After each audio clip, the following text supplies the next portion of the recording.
আপনারা জানেন শিয়াদের সাথে আমাদের একটা মারামারি আছে। মারামারিটা কি জানেন? শিয়ারা কোনোদিন পাদ হয় না। কি করে না? কোনোদিন তারা পাদ হয় না। ওরা মাথা যেরকম মাসে করে, পাও এরকম মাসে করে। কারণ প্রবলেমটা কোথায়? প্রবলেমটা হলো যে সূরা মায়েদায় ওযুর আয়াত, সেখানে আল্লাহ তাআলা বলেছেন ফাগসিলু উজুহাকুম। কোরআন দেখবেন, খুলে দেখবেন, ফাগসিলু উজুহা, এই যে হায়ের উপর উজুহা, হায়ের উপর কি জবর, উজুহাকুম, ওয়া আইদিয়াকুম, ওয়া আইদিয়া, এই যে ইয়ার উপরে জবর, ওয়া আইদিয়াকুম ইলাল মারাফিক, এটুকু আমি যাচ্ছি না। ওয়ামসাহু, এটা অ্যাকচুয়ালি গোসল, মানে তোমরা ধৌত করো।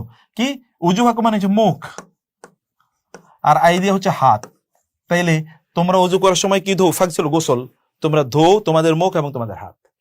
এবং ওয়ামসাহু, ওয়ামসাহু যে মাসে করো, মাসে করো। ওয়ামসাহু বি রুউসিকুম, রুউসি, সিনের নিচে কি এখানে জের, এবং তোমরা মাসে করো তোমাদের মাথা। তাহলে সিনের নিচে জের, তোমাদের মাথা মাসে করো। এই যে ওয়ামসাহু বি রুউসিকুম, ওয়া এবং আর জুলিকুম, আর জু এই লামের উপর, এবার কি লামের উপর জবর নাকি লামের নিচে জের? এটি হলো এখন আলোচনার ইস্যু। এগুলো সব কিন্তু ঠিক আছে। শিয়ারা বলে এখানে লামের নিচে জের, অতএব মাথা যেরকম মাসে করা হবে, পাও এরকম মাসে করা হবে। এখানে আল্লাহ তাআলা বলছেন হাত এবং মুখ ধোও, আর এই দুইটা মাসে করো, কারণ লামের নিচে জের। আর আমরা বলি না না, লামের উপর জবর, এখানেও জবর, অতএব এটাও ধৌ, এটাও জবর, এটাও ধৌ, এখানেও জবর, অতএব এটাও ধৌ, কেবল এখানে জের, অতএব এটা মাসে করো। দেখছেন, বিশাল মাসালা পরিবর্তন হয়ে যেতেছে। এবং এই কারণে শিয়ারা কোনোদিন পাদ হয় না, আর আমরা সব সময় পাদ হই, কেবল মোজা থাকলে আমরা মাসে করি। মাসালা কি বিশাল ভয়াবহ পরিবর্তন দেখেন আপনি। এইগুলো কিসের উপর ভিত্তি করে চলে? এগুলো সব কিন্তু এই জের জবর উপরে, অর্থাৎ ওই যে এরাব। এবার 2 নম্বর একটা এক্সাম্পলে আসি। 2 নম্বর এক্সাম্পল হলো ইন্নাল্লাহা। দেখেন আমরা কিন্তু যে শব্দের শেষে, নাউনের শেষে দিয়েছি ইন্নাল্লাহা বারিউন,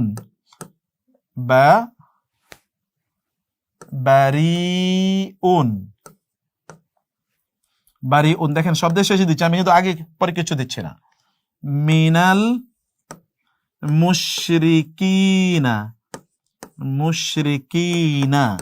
মুশরিকিনা ওয়া রাসূলি, এ প্লাস একটা হু আছে এখানে।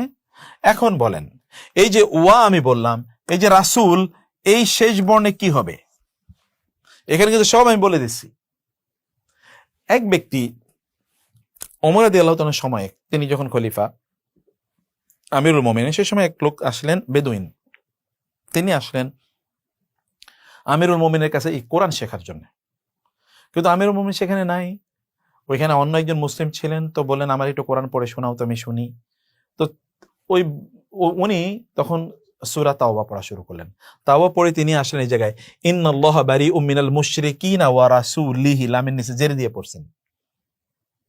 এবং ইন্টারেস্টিংলি এই যেটা মিন, এটা এমন একটা প্রিপজিশন। এই প্রিপজিশন যদি নাউনের পূর্বে আসে, তাহলে নাউনের শেষ বর্ণে জের হয়, ঠিক আছে? কিন্তু তো এই বেদুইন যখন এই কথা শুনছে, তখন লাফ দিয়ে উঠে বলে যে আল্লাহ এবং আল্লাহ যে রাসূলের সাথে সম্পর্ক ছিন্ন করেছে, আমি তার সাথে সম্পর্ক তৈরি করার জন্য এখানে এসেছি, আমিও সম্পর্ক রাখবো না তার সাথে, আমিও ছেড়ে দিলাম। এমনই সময় ওমর রাদিয়াল্লাহু তাআলা আনহু ওইখানে এসে উপস্থিত। ওমর বলে কি, তুমি আল্লাহ রাসূলের সাথে সম্পর্ক ছিন্ন করলে তো মুসলমানই থাকবে না, তুমি তো কোরআন শিখতে এসছো। বলে হ্যাঁ, উনি তো আমারে তাই শিখাচ্ছে। বলে কি শিখাচ্ছে? বলছে ইন্নাল্লাহা বারিউম মিনাল মুশরিকিনা ওয়া রাসূলিহি। আয়াতের অর্থ কি? নিশ্চয়ই আল্লাহ সম্পর্ক মুক্ত মুশরিকদের সাথে এবং তার রাসূলের সাথে। ওই যে তার রাসূলের, ওই যে শেষ বর্ণে জের থাকলে কি হয়? রাসূলের, এর, তার রাসূলের সাথে সম্পর্ক, মুশরিকদের সাথে যেমন সম্পর্ক ছিন্ন করছেন, রাসূলের সাথে সম্পর্ক ছিন্ন করেছেন। ওমর রাদিয়াল্লাহু তাআলা বলে সর্বনাশ, এটা লামের নিচে জের না তো, এখানে লামের উপরে পেশ।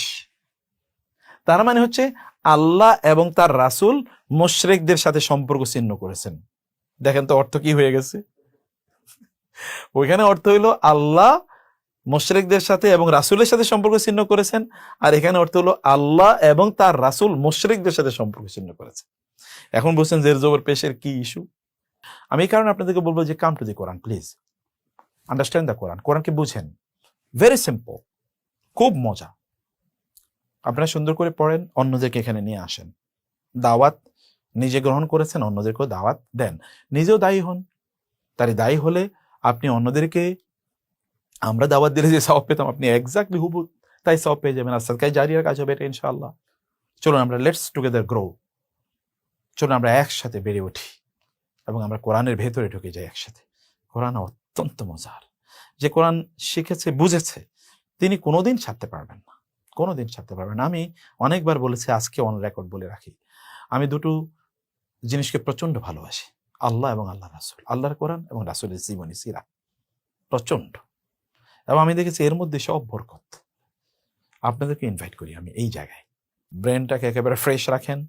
এই ভিডিওটা আপনাদেরকে শেয়ার করা হবে, অনেকবার শুনবেন, তাহলে পুরো কোর্স আপনাদের কাছে ক্লিয়ার হয়ে যাবে। ও হ্যাঁ, এটাই তো শুনেছিলাম তো, ইয়েস, ইটস সিম্পল ইনশাআল্লাহ। আর আমাদের এখানে অনেক এক্সাম্পল থাকবে ইনশাআল্লাহ, হাজার হাজার শব্দ থাকবে, ভোকাবুলারি থাকবে। গ্র্যাজুয়ালি ইউ উইল গ্রো ইনশাআল্লাহ।